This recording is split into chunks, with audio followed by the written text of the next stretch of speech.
First of all, how do you view the U.S. response to the balloon incident? Well, the U.S. response was certainly an overreaction. There's no evidence whatsoever that this balloon was doing anything inappropriate or improper. Even the government officials and the reporters that talk about this have to agree, have to acknowledge that they say it's a suspected spy balloon. But I think they have to say that because there's no evidence, there's no indication, there's no proof that it was anything other than a completely benign weather balloon or communications balloon, something like that.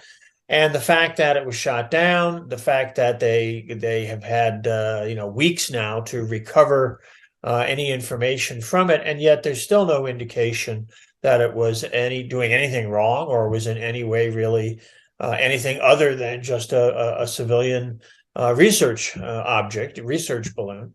And of course, now the Americans have been forced to admit that it wasn't actually sent to pass over the United States, but was blown off course by unanticipated weather patterns. So, yes, I think very much so that it was an overreaction. So, We yeah, can go debate ahead. about why that kind of reaction took place, but yeah, I definitely think it's an overreaction. Yeah, definitely. That actually leads to my next question. Why would the US hype up and escalate the situation if it's a weather balloon? Why you keep on saying it's a spy balloon? Well, I think that this is sadly part of the overall attitude of hostility and aggression towards China, which has become characteristic of American political leaders in both parties and of the American corporate media.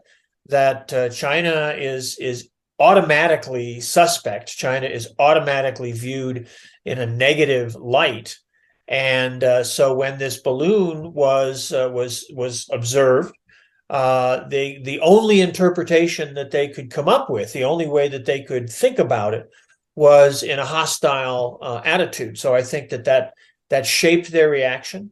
And of course, once they started that, once they began to say, "Oh, it's a spy balloon," they sort of trapped themselves. Even as I think they began to realize that there wasn't really anything going on, and so they just got caught up, I think, in their own rhetoric and their own attitude, and it's become very, very embarrassing. I think that it's embarrassing here for the American people. Some of our comedy shows on television are making fun of the leaders for this. And I think for people around the world, it makes the United States look pretty silly. That we went on and shot down three other completely innocent aircraft that had nothing to do with anything, simply as a waste of resources and just a hysterical kind of reaction. After the balloon incident, some raised the question of whether the US and China have the ability to manage a crisis nowadays, especially an accidental crisis. What's your take on that? Well, I think that's a very good question. I think it's a very important question. The United States has been engaging in many provocative actions in the South China Sea, in Hong Kong, around the question of the status of Taiwan. The United States has made many gestures, many statements, taken many actions, which can only be seen as efforts to provoke China, to try to intensify the feelings of conflict. And China's response to all these has been very restrained, very calm, not getting hysterical, not shouting and speaking out in immoderate terms.